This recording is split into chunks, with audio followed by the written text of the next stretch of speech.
Salut à tous, on se retrouve pour l'épisode 2244 du Zap Image. On commence aujourd'hui en ce mardi 4 avril avec quelques anniversaires. Et tout d'abord c'est celui de Sami Khedira, le joueur allemand fête aujourd'hui ses 36 ans, bon anniversaire à lui. Il y a également le jeune anglais Harvey Elliott, il fête aujourd'hui ses 20 ans, le jeune joueur de Liverpool en plus qui prend pas mal de temps de jeu actuellement. Par exemple lors du dernier match de Liverpool, il était dans le 11 de départ contre Manchester City le week-end dernier, bon anniv à lui également. On va parler maintenant de tout ce qui s'est passé lors de la soirée hier soir. Et on commence tout d'abord avec ce match en première ligue hier entre Everton et l'équipe de Tottenham. Score final 1 partout.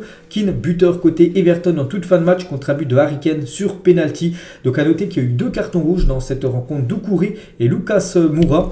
Donc les stats de la partie, donc Tottenham a eu plus de possession de balle, mais c'est bien Everton qui a eu plus de tirs et même plus de tirs cadrés. 15 tirs, 6 tirs cadrés, 1 but. Il y a eu 5 arrêts quand même de Hugo Lloris, hein, alors que côté Tottenham seulement 8 tirs, seulement 2 tirs cadrés, hein, ce qui est très peu. Mais ils ont quand même marqué un but. Bon, le but a été inscrit sur penalty, mais je dis les gars, il y a eu quelques faits de jeu avec des cartons rouges, hein. Un carton rouge pour Doucouré, un carton rouge pour Lucas Moura, et Abdoulaye Doucouré vient de prendre le premier rouge de sa carrière pour un accrochage avec Harry Kane. Donc regardez, il lui a mis ses doigts dans les yeux et du coup logiquement il a pris un carton rouge, Doucouré, ce qui a pénalisé son équipe 10 minutes après. Donc ils ont eu un penalty, cette équipe de Tottenham. Ils ont marqué grâce à Harry Kane bien sûr, hein, l'attaquant vedette de cette équipe avec ce nouveau but du côté des Spurs. Il vient quand même d'inscrire son 22e but de la saison en première ligue. Il est tout simplement le 2e meilleur buteur du championnat anglais, derrière bien évidemment Erling Haaland. Et Harry Kane du côté de Tottenham, 250, c'est quoi ce chiffre en gros? 250, soit but, soit passe D. Donc en gros c'est 205 buts et 45 passes D, ce qui fait 250 où il est décisif en première ligue, hein. Donc seulement 5 joueurs dans l'histoire de la compétition fait mieux que lui. Voilà, donc le légendaire bien sûr, Harry Kane décisif sur 250 buts en 311 matchs du côté de la première ligue.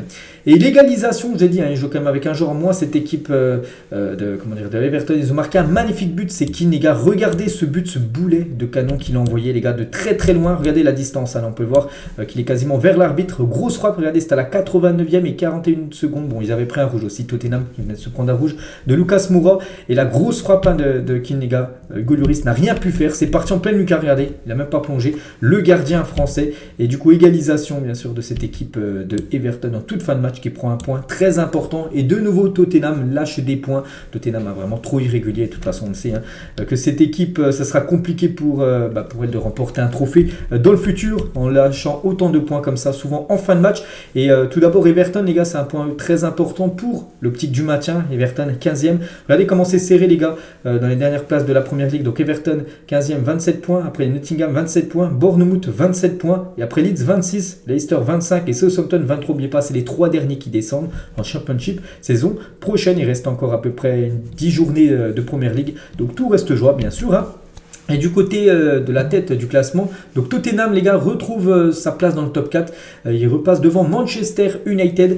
Donc ils ont les mêmes nombre de points, 50 points pour les deux équipes, mais Tottenham a une meilleure différence de but par rapport à Manchester United.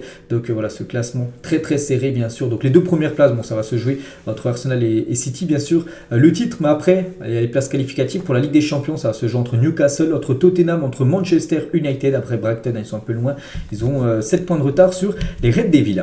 Et toujours sur ce match hier, hein, comme prévu par la première ligue, le jeu a temporairement été interrompu pendant Tottenham Everton pour permettre aux joueurs de confession musulmane de rompre leur jeûne du Ramadan. Je l'avais dit que c'était autorisé du côté de la première ligue, malheureusement en France, hein, ça a été interdit. Donc voilà, il y a eu quelques minutes d'arrêt, on va dire, lors de cette rencontre, hein, pour que les joueurs musulmans puissent arrêter, on va dire, leur Ramadan hier. On continue avec les autres matchs hier. On prend la direction de la Liga. Il y avait le match entre Valence et le Rayo Vallecano. Score final 1 partout entre ces deux équipes. On peut voir comme la domination de Valence, mais c'est bien le Rayo Vallecano qui prend un point très important. Et du coup, le classement, donc le Rayo Vallecano la 8e position et Valence est actuellement, ils sont combien? Ils sont 17e. Valence, hein, c'est vrai qu'ils sont très loin. Hein. C'est vrai que c'est une saison quand même catastrophique qu'ils sont en train de réaliser. N'oubliez pas, eux aussi, c'est les 3 derniers qui descendent. Actuellement, c'est l'équipe la première non relégable, hein, cette équipe de Valence. Direction aussi l'Italie. Donc Donc il y avait Sassuolo contre le Torino, score final 1 partout entre ces deux équipes. On peut voir les stats de la partie. Il y avait aussi un autre match entre Empoli et Lecce, et c'est Empoli qui s'est imposé 1-0. Plutôt logiquement, hein, voilà, il y a eu comme 7 tirs cadrés de Empoli, mais ils ont marqué seulement un but. Lecce, aucune frappe cadrée, donc il ne risquait pas de marquer, donc victoire logique et méritée de Empoli. Du coup, tous les résultats de cette 28e journée de Serie A, et du coup le classement, toujours dominé bien sûr par Naples, Lazio, Milan et l'équipe de l'Inter Milan en 4e position. Et il y avait aussi un match en France hier, c'est de la Ligue 2 entre Guingamp et l'équipe de Bordeaux, et c'est les Girondins de Bordeaux qui font la très bonne opération, s'imposant 1-0. On peut voir les stats de la partie, c'est quasiment kiff-kiff. Regardez, 8 tirs pour les deux équipes, 2 tirs cadrés pour Bordeaux, une frappe cadrée pour Guingamp. C'est Bordeaux qui a été plus efficace que l'équipe de Guingamp, et du coup Bordeaux prend 3 points très importants. Et Josh Maja, donc c'est l'unique buteur du match, est désormais impliqué sur 17 buts en Ligue 2 cette saison, pas mal. Donc plus haut total pour un joueur des Girondins sur un même exercice en championnat depuis Malcolm en 2017-2018 où il avait inscrit 19 buts. Toujours avec Bordeaux, a marqué au moins un but lors de chacun de ses 13 derniers matchs en Ligue 2, 20 au total. Voilà, ça fait 13 matchs d'affilée qui marquent au moins un but. Donc c'était plus arrivé depuis 82, depuis août-décembre 82 en Ligue 1. Vous avez enchaîné une série aussi de 13 matchs en marquant au moins un but en première division à l'époque. Et toujours avec Bordeaux, est invaincu lors de ses 6 derniers matchs en Ligue 2, donc 4 victoires et 2 nuls. Du coup là ils ont pris pas mal de points depuis, on va dire, depuis 2 mois à peu près. Et du coup actuellement ils sont dauphins de l'équipe du Havre. Donc le Havre 60 points, donc le Havre très bien parti on peut dire pour monter en Ligue 1. Et Bordeaux repasse devant l'équipe de Metz. Ça va se jouer entre Bordeaux, Metz, Sochaux et peut-être l'équipe de Bastia, voilà, pour cette deuxième place. N'oubliez pas qu'il n'y aura pas de play-off, c'est seulement les 2 premiers qui montent, le 3e voilà, restera en Ligue 2 saison prochaine. Je vais vous montrer cette fois-ci le programme du jour. Aujourd'hui, on est mardi et il y a du football. Tout d'abord, en Angleterre, il y a de la Première Ligue ce soir. Regardez le programme: Bournemouth, Brighton, Leeds, Nottingham Forest, un match très important de l'optique du match. Je vais montrer le classement juste avant. Il y a aussi Leicester, Aston Villa et Chelsea contre Liverpool. 2 équipes actuellement qui vivent une saison très compliquée, ces 2 équipes. Donc voilà le programme aujourd'hui en Première Ligue. On parlera bien sûr des résultats demain midi. Il y a aussi de la Coupe d'Allemagne aujourd'hui avec 2 affiches. Tout d'abord à 18h, Francfort contre Union Berlin et le Bayern Munich contre Fribourg. C'est les 2 premiers quarts de finale. Les 2 autres se joueront demain avec ce beau Leipzig-Dortmund demain à 20h45. Il y a aussi de la Coupe d'Italie aujourd'hui avec Juventus Inter Milan, demi-finale aller de cette Coupe d'Italie. L'autre demi-finale c'est entre Cremonese et la Fiorentina, ça sera demain. Donc voilà le gros programme aussi en Italie aujourd'hui. Il y a aussi de la Coupe du Roi. Première affiche, Bilbao contre Osasuna, demi-finale retour de cette Coupe nationale espagnole. Donc au match aller, Osasuna s'est imposé 1-0.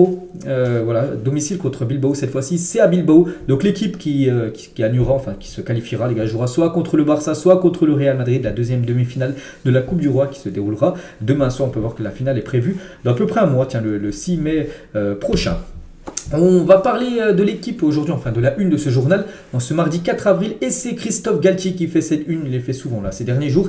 Et Galtier, 2 matchs pour éviter la sortie. Donc les dirigeants parisiens avaient prévu d'attendre la fin de la saison avant de décider du sort de leur entraîneur, mais la défaite face à Lyon 1-0 a changé la donne. Christophe Galtier doit impérativement redresser la situation à Nice samedi et contre Lens au Parc une semaine plus tard, sinon ça sera fini pour lui. Donc Galtier est sur la sellette, l'entraîneur du PSG joue sa place sur les 2 prochains matchs. En plus les 2 prochains matchs de l'équipe du PSG, c'est quand même 2 matchs très importants. Nice à Nice. Nice, on sait que c'est une équipe quand même toujours compliquée, bien sûr, à manœuvrer. Puis après, c'est la réception de Lens. Lens est 2e actuellement de la Ligue 1. Ce sera un duel, bien sûr, du haut de tableau. Donc voilà, si ça se passe plutôt bien, il pourrait aller au moins jusqu'à la fin de la saison. Si ça se passe mal, je sais pas, on va dire une défaite à nul, ça sera fini, les gars, pour Galtier après ces 2 matchs. Il restera même pas sur le banc parisien jusqu'à la fin de la saison.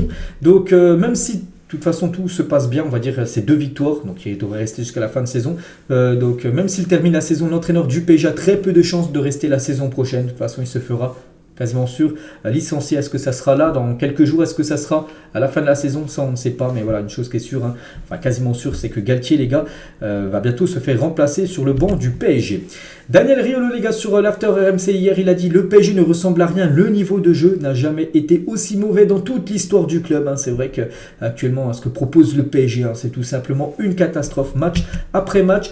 Toujours avec les consultants qui parlent du PSG, cette fois-ci Jérôme Roten sur son émission Roten sans flamme hier, sur les résultats du PSG, il a dit: les résultats de Paris en 2023, n'oubliez pas, il y a déjà 8 défaites, c'est une catastrophe à tout point de vue. Même quand ils ont gagné, ils ont été en difficulté ou ont eu de la réussite. Voilà ce que dit Jérôme Roten. De toute façon, tout le monde le voit, les gars, que le PSG actuellement, c'est une catastrophe ce que produit l'équipe parisienne. Hein.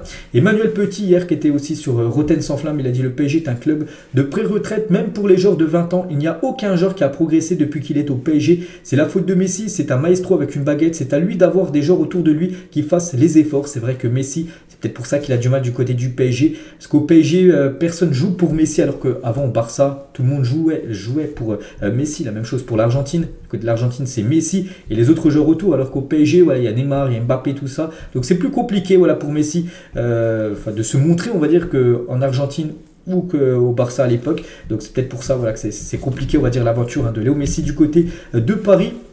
Et toujours avec Petit, les gars, qui a aussi parlé des sifflets contre Messi, j'avais dit lors de l'annonce des équipes, lors du match contre Lyon. Quand j'entends cela, pour moi, c'est une insulte au football. Si j'ai un conseil à donner à Messi, casse-toi de ce club. Ce club n'est pas un club de football, c'est un club de pré-retraite. Hein. Donc voilà, comme les mots forts du champion du monde 1998 sur l'équipe du Paris Saint-Germain. Donc voilà, les conseils à Messi, tout simplement, de quitter cette équipe du PSG. Une petite info, tiens, concernant Messi et cette saison en Ligue 1. Donc il a perdu près de 500 ballons en Ligue 1 cette saison, depuis août, 500 ballons perdus. Il en a perdu énormément là contre Lyon. Tout ça cumulé, tous les matchs cumulés, ça fait plus de 500 ballons perdus. Il est le 4e pire joueur du championnat dans ce domaine, en perte de ballons. Donc c'est vrai qu'il touche beaucoup de ballons. Il essaye de prendre des risques, tout ça, mais il en perd énormément à 500 ballons. Je ne sais pas si vous vous rendez compte, c'est quand même énorme. Et concernant son futur de Léo Messi, les gars, donc Léo Messi et le PSG sont en passe d'acter la fin de leur aventure. C'est quasiment sûr, les gars, c'est du 99% que Messi va quitter le PSG. Donc une prolongation n'est pas la tendance. Surtout, le club n'est pas prêt à tout pour le garder. Vraiment, garder son salaire, c'est pas possible pour le PSG. S'il restait, ça serait aux conditions du club. Donc en gros, descendre de salaire, peut-être divisé par 2, par 3. Je pense pas que Messi va vouloir rester en divisant son salaire par 3. Donc aucune des deux parties ne semble faire un pas vers l'autre pour l'instant. Donc voilà, l'article de l'équipe, Messi et le PSG sont proches du divorce. Donc voilà, c'est la rupture totale comme pour Messi. C'est quand même depuis, ça a acté depuis comme ce match, cette élimination contre le Bayern, où vraiment ça a pris une autre tournure, on peut dire, le futur de Messi. Parce qu'avant le match contre le Bayern, il y avait des prolongations, tout ça, on se souvient, qui était possible de Messi du côté du PSG. Et depuis là, quelques semaines, les gars, voilà, c'est fini. Donc maintenant, bon, il est toujours sous contrat au PSG. C'est pour ça qu'officiellement, toujours un joueur du PSG. Mais à la fin de la saison, les gars, le 1er juillet, il sera libre et il quittera certainement cette équipe parisienne pour certainement retourner au Barça. Et le Barça travaille le retour de Léo Messi et serait rapproché de ses sponsors afin de rendre l'opération possible et viable. Voilà, pour moi, ça va se faire, les gars. C'est une question de temps. On va parler encore du Paris Saint-Germain aussi, avec des joueurs aussi qui pourraient quitter l'équipe. Bon, ils ne sont pas en fin de carrière, ils sont en tout début de carrière. C'est Hugo Ekitike. Et le PSG souhaite déjà vendre Hugo Ekitike. Pourtant, il a rejoint le club seulement l'été dernier.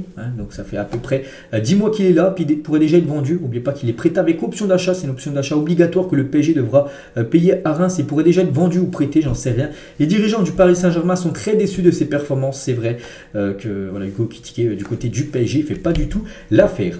Et toujours avec Hugo Ekitike, donc le PSG s'est pris un stop, en gros un an par Naples, après avoir tenté de proposer Hugo Ekitike pour remplacer Victor Osimhen, quasiment en échange. Bon, le PSG aurait dû débourser aussi de l'argent, bien sûr, donc il voulait avoir Victor Osimhen, et en échange, Hugo Ekitike. Donc le deal là n'est pas du tout juste, à part si le PSG met beaucoup d'argent pour que ça balance, pour que ça vaut un petit peu équitable, en gros. Donc voilà, le PSG s'est pris un nom de la part de Naples.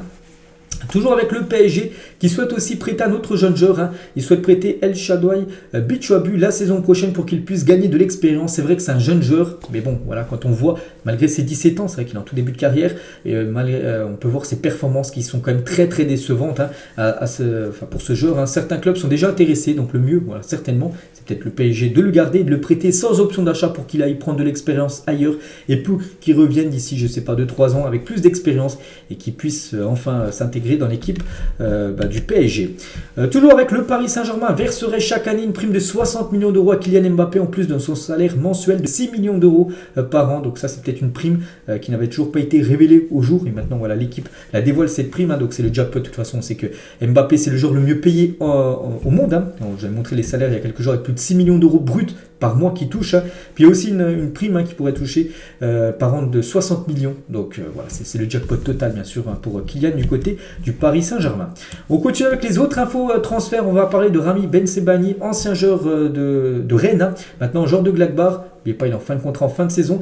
Et il va rejoindre l'équipe du Borussia Dortmund gratuitement à la fin de la saison. Il va remplacer Rafael Guerreiro qui quitte l'équipe de Dortmund. Voilà, Guerreiro qui est en fin de contrat va quitter Dortmund. Et c'est un défenseur gauche. Et pour le remplacer, ça sera l'Algérien Ben Sebaini. Et c'est quasiment officiel. 3 clubs italiens ainsi que des clubs espagnols et anglais sont intéressés par Kevin Danso, un défenseur de l'équipe de Lens qui fait une grosse saison. Danso décidera de son avenir à la fin de la saison. Donc voilà, il devrait peut-être, à part si Lens, il y a quand même une qualification Ligue des Champions. Je pense qu'il pourrait rester, et ce serait plutôt logique, mais s'il n'y a pas de Ligue des Champions, peut-être qu'il pourrait quitter cette équipe lensoise. Danso serait une grosse perte, bien sûr, pour l'équipe du nord de la France. On va parler de Randal Kolo Muani, aurait une préférence pour son futur, c'est le Bayern Munich. Il souhaite rester tout d'abord en Bundesliga, n'oubliez pas qu'il a des pistes un petit peu en Angleterre, en France, le PSG, mais lui vraiment il aimerait continuer l'aventure en Allemagne. Donc son prix est estimé actuellement à 100 millions d'euros. N'oubliez pas qu'il est arrivé libre quand même à Francfort en provenance de Nantes. Sal Kubendi va prolonger jusqu'en juin 2027 du côté de Lyon. Une petite info concernant cette jeune pépite lyonnaise. On va parler de Pascal Dupraz parce qu'il a retrouvé un banc, Pascal Dupraz, et c'est officiel. Pascal Dupraz remplace Omar Daf à la tête du DFCO, donc l'équipe de Dijon, avant-dernier du championnat de Ligue 2.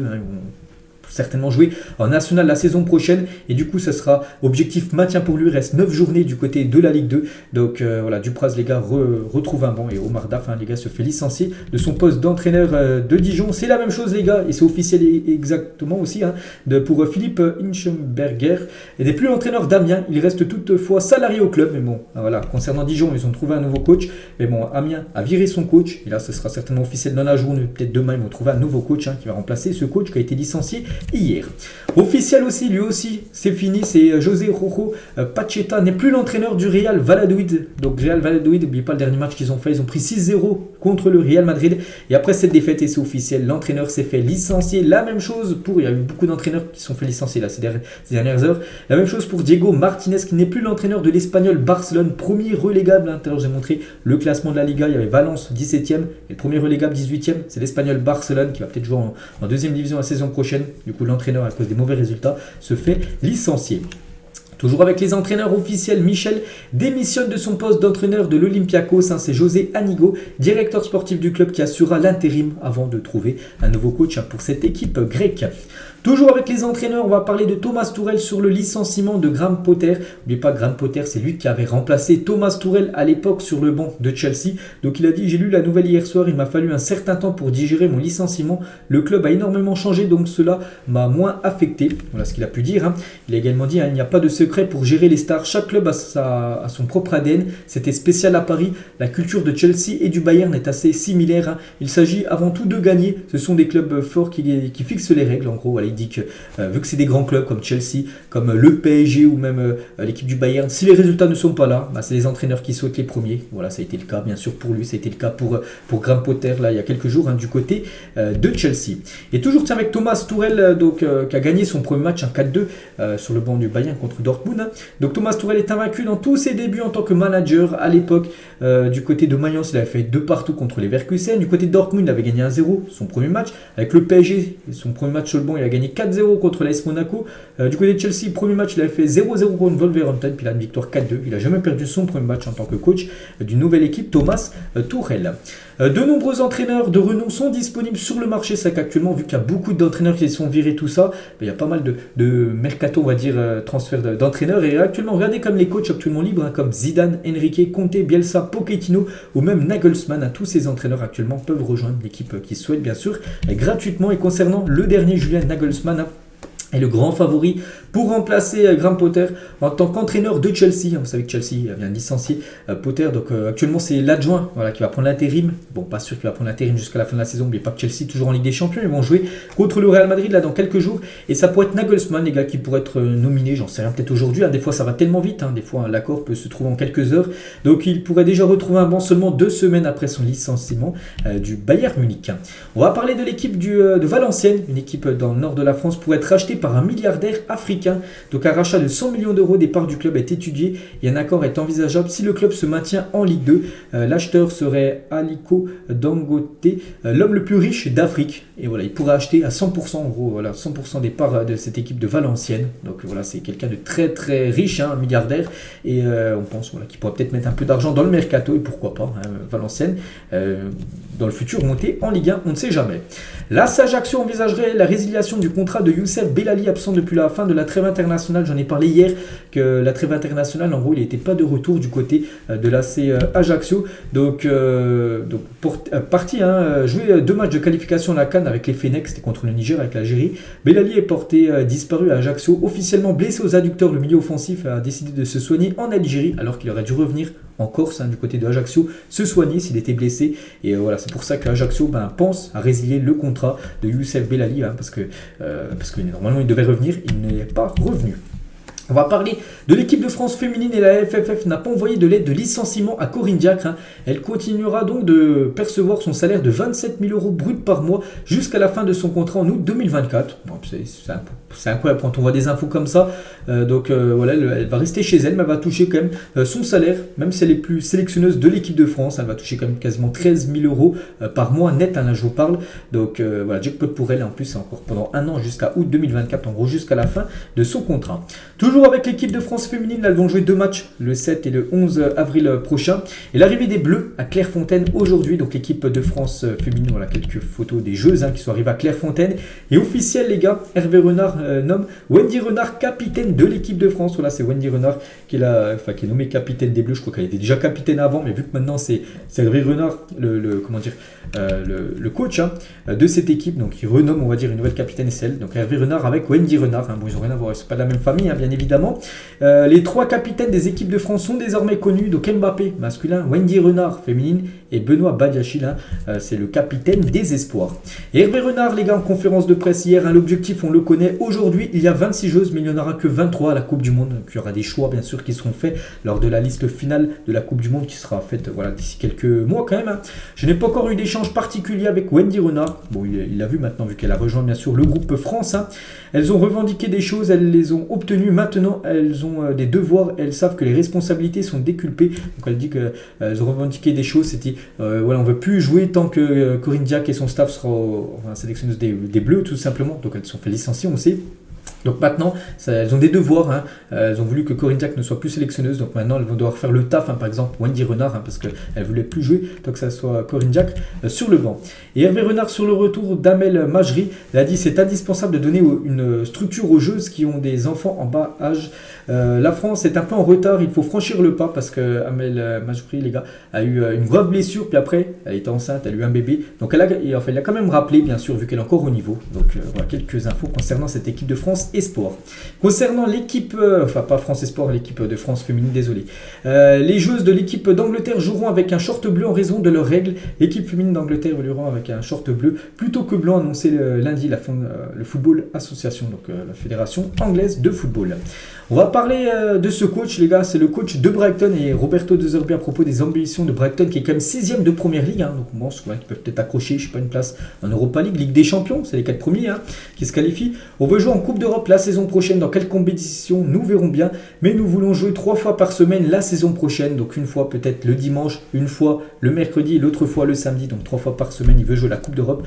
Donc mercredi ou le jeudi, parce que c'est l'Europa League ou l'Europa Conference League. Mais voilà, il veut une place européenne avec Brighton saison prochaine. Regardez les 2 meilleurs buteurs du côté de la Liga. Qui va remporter le trophée Pichichi? Actuellement, c'est Lewandowski, le meilleur buteur, 17 buts devant Benzema, 14 buts.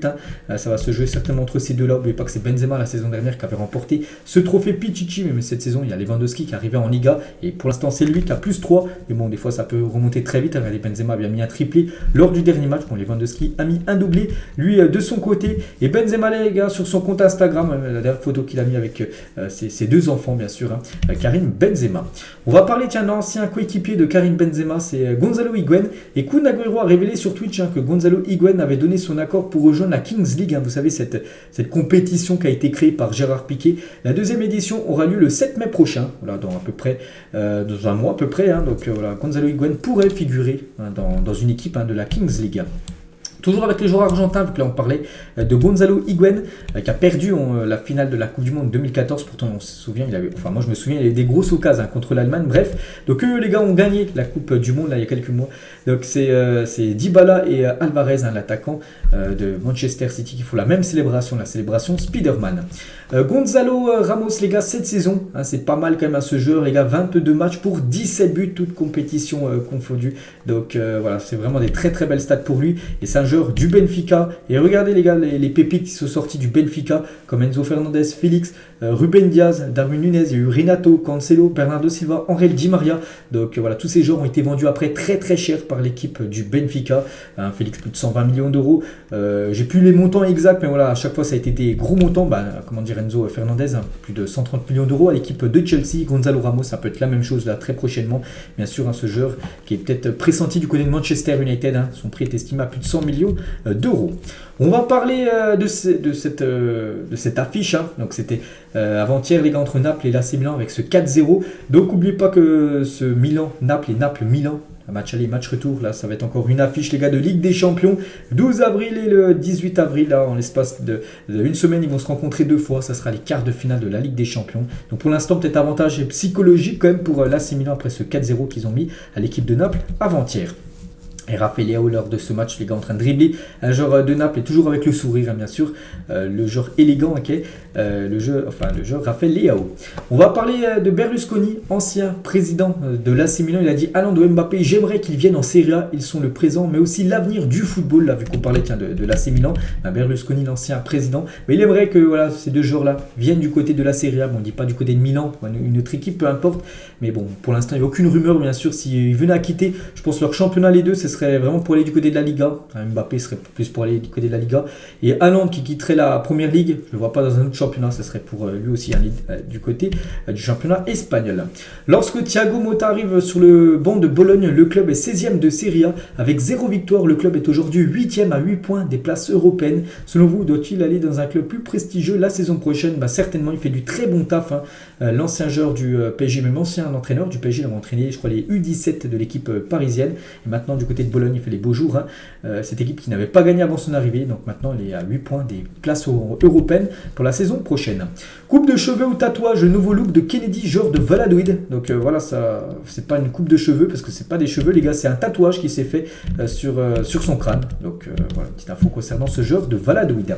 Une info officielle, les gars, Renaud Ripart souffre d'une rupture du tendon d'Achille et voit sa saison déjà terminée. Au total, l'attaquant troyen devrait manquer 9 mois de compétition. Bon rétablissement à lui. Donc rupture tendon d'Achille, les gars, grave blessure. C'est ce qu'a eu Kimpembe il y a quelques semaines. Moi, personnellement, je l'ai eu aussi au mois de septembre. Je suis revenu seulement il y a un mois à peu près pour jouer en amateur. Donc voilà, c'est une blessure qui fait mal, les gars, où tu es en béquille, tout ça, tu dois te faire opérer. Donc je souhaite un bon courage, bien sûr, à Renaud Ripart qui devrait faire son retour quasiment début d'année prochaine.